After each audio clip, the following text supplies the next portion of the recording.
वही है कि अभी बहुत सारी पेट्रियार्कल बैरियर्स हैं, उनको तोड़ना शांभवी अभी भी बाकी है। खासतौर से जब हम जितना इंटीरियर इंडिया में जाते जाते हैं वो बैरियर्स और ज़्यादा कड़े होते जाते हैं। आपने फील किया? नहीं, बिल्कुल। जैसा कि आपने इकरा जी से अभी प्रश्न पूछा था, हम हमेशा कहते हैं कि हम लोग दो तरफ की लड़ाई लड़ रहे हैं। एक तो हम लोग अपने पॉलिटिकल आइडियोलॉजी की लड़ाई लड़ रहे हैं महिला नेता होने के नाते, और दूसरी तरफ हम लोग एक पेट्रियार्कल माइंडसेट को भी फाइट कर रहे हैं। तो ये दो तरफा लड़ाई है। जैसे कि हम सिर्फ चुनाव नहीं लड़े, उसके पहले हम पेट्रियार्कल एक माइंडसेट से लड़े, मिसोजिनिस्ट से लड़े, उस थॉट से लड़े कि बेटी जो है 25 साल की एक लड़की सांसद बन सकती है कि नहीं, उस थॉट से लड़े, और उसके बाद हम चुनाव लड़े। तो डेफिनेटली बहुत लंबा फाइट है और अभी भी ये हर समय चलता रहता है। जब मेरे को टिकट मिला था तो एक पत्रकार ने मुझसे पूछा कि अब तो आप नेता बन जाएंगी तो आपका घर कौन संभालेगा, अब तो आप बहुत बिजी हो जाएंगी। एक पत्रकार ने पूछा आपके तो फादर की 3 बेटी है, अगर उनको बेटा होता तो क्या आप राजनीति में होती?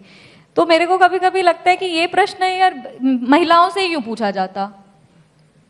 आप कभी सुने किसी पत्रकार को किसी मेल जनप्रतिनिधि से या किसी भी फील्ड में किसी भी पुरुष से कोई पत्रकार पूछे कि आप ये कर रहे हैं, अब आपके घर को कौन दिखेगा?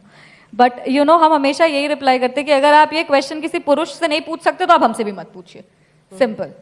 मतलब उसकी का जवाब देंगे जिसका जवाब देने का कोई मतलब भी है। मेरा घर कैसे संभलेगा, मेरे पिताजी क्या करते अगर उनको बेटा होता है, ये सब इज नोबडीज कंसर्न। बट सबको ऐसा लगता है कि इस दुनिया में बहुत आसान है महिलाओं पे कमेंट करना, महिलाओं के पर्सनल लाइफ में घुस जाना, महिलाओं के पर्सनल चीज़ों पे कमेंट करना, और सबसे आसान वही चीज़ होता है जब किसी को कुछ नहीं मिलता है तो महिलाओं का कैरेक्टर असैसिनेशन शुरू हो जाता है। तो डेफिनेटली वो सारी चीज़ों को I think as young leaders हम लोग उस चीज़ को अवॉइड कर सकते हैं, एग्जाम्पल सेट कर सकते हैं कि हमारी महिलाओं का, हमारी बेटियों का जो भविष्य है वो ये नहीं हो सकता, और वो बदलाव जो है वो अभी यहीं से, इसी मंच से शुरू होगा।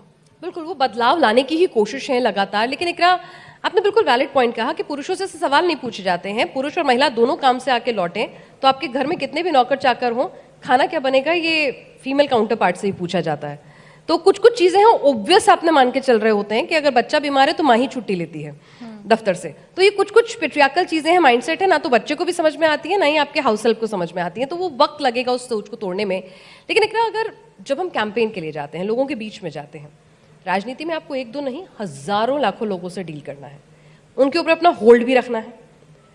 पुरुष किसी भी भाषा में कितनी भी ऊंची आवाज करके बात करेगा तो नेताजी कर रहे हैं, लेकिन वही बात एक महिला नेत्री करेगी, घमंडी है, बात करने की तमीज नहीं है। ऐसा कभी फेस किया? काफ़ी बार, और अभी भी होता है। मैंने पहले भी एक जगह कहा था कि हमारी ज़िले में दिशा की बैठक होती है जिसको चेयर एमपी करते हैं वहाँ के। तो उस दौरान जितने भी अधिकारी होते हैं, मेरे साथ ऐसा हुआ है कि मेरे साथ जो लोग आए हुए हैं वो उनकी नज़र मिला के बात करेंगे पर मुझे सीधा एड्रेस नहीं करेंगे, even though I am chairing the meeting.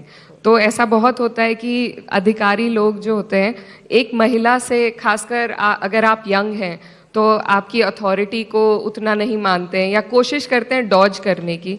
तो वहाँ भी आपको बहुत सारी टैक्टिक्स अपनानी पड़ती हैं अपनी बात मनवाने की, अपना प्रेशर बनाने की।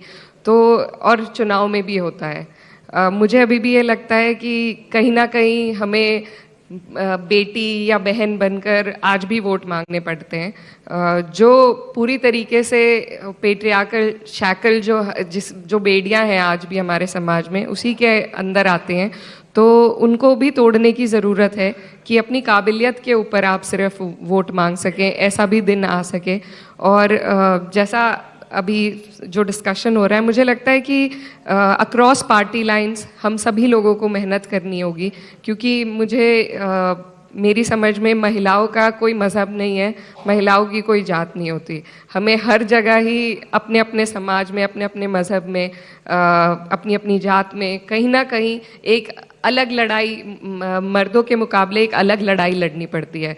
तो क्योंकि हमारी लड़ाई सबकी एक ही है, तो हम सबको एक साथ उससे ऊपर उठने की कोशिश करनी पड़ेगी। वाजिब बात है, लेकिन कौन कितना कर पाता है, क्योंकि जब बात असली राजनीति की, नंबर गेम्स की और तमाम चीज़ों की आती है तो ये चीज़ें होनी चाहिए। कितनी हो पाती हैं देखना होगा। शांभवी, एक चीज़ जो हम नोटिस करते हैं कि जब तक हम गांव की पंचायत लेवल तक बात करें 50% रिजर्वेशन है, रिप्रेजेंटेशन है, लेकिन जैसे ही मूव फॉरवर्ड होता है, एक तो रिजर्वेशन नहीं है, अभी बिल पास हो गया, बात अलग है, रिजर्वेशन नहीं है, लेकिन उस तरह का अग्रेसिव रिप्रेजेंटेशन विधानसभा के भीतर फिर लोकसभा के भीतर नहीं दिखता है महिलाओं का।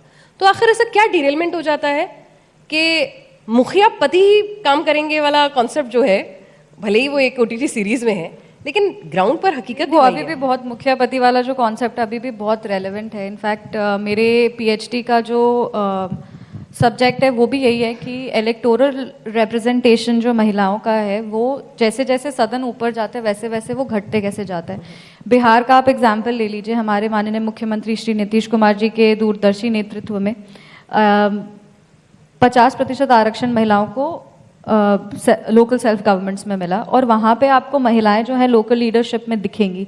आपको इनफैक्ट महिला का जो प्रतिनिधित्व है वो आपको रैलीज में भी बढ़ता हुआ दिखेगा। अब पॉलिटिकल पार्टिसिपेशन, अगर हम लोग पॉलिटिकल पार्टिसिपेशन की बात करें, अगर हम लोग पार्टी वाइज भी बात करें तो महिला प्रकोष्ठ भी है, युवा प्रकोष्ठ भी है, जहाँ पे लगातार जो महिला है उनकी भागीदारी बढ़ती जा रही है। पर जब आप प्रतिनिधित्व का बात सदन में करते हैं, अगर आप विधानसभा ले लें या आप संसद भवन ले लें, तो वहाँ पे 6% और 11% हो जाता है, विच इज़ बहुत ही ज़्यादा कम in comparison to local governments. तो ये इसके बहुत सारे डायमेंशंस हैं। जैसे अगर आप एक तो politics is a male dominated field, socially भी महिलाएं जो हैं वो अपने आप को बहुत हद तक हमने देखा है कि अपने आप को बहुत कंफर्टेबल वो नहीं फील करती वो मेल डोमिनेटेड फील्ड में। एक 9 to 5 जॉब नहीं है महिलाओं के लिए। हमेशा जो परिवार के सदस्य होते हैं वो ज़्यादा थोड़ा सिक्योर जॉब खोजते हैं, वो चाहते हैं कि महिलाएं सेफ जॉब्स में हों, और पॉलिटिक्स को उतना सेफ नहीं माना जाता है। जो पुराने ख्याल के लोग हैं उनको लगता है कि हमारी जो बेटियां हैं वो पॉलिटिकली पार्टिसिपेट करें, हाँ आवाज़ अपना उठाएं,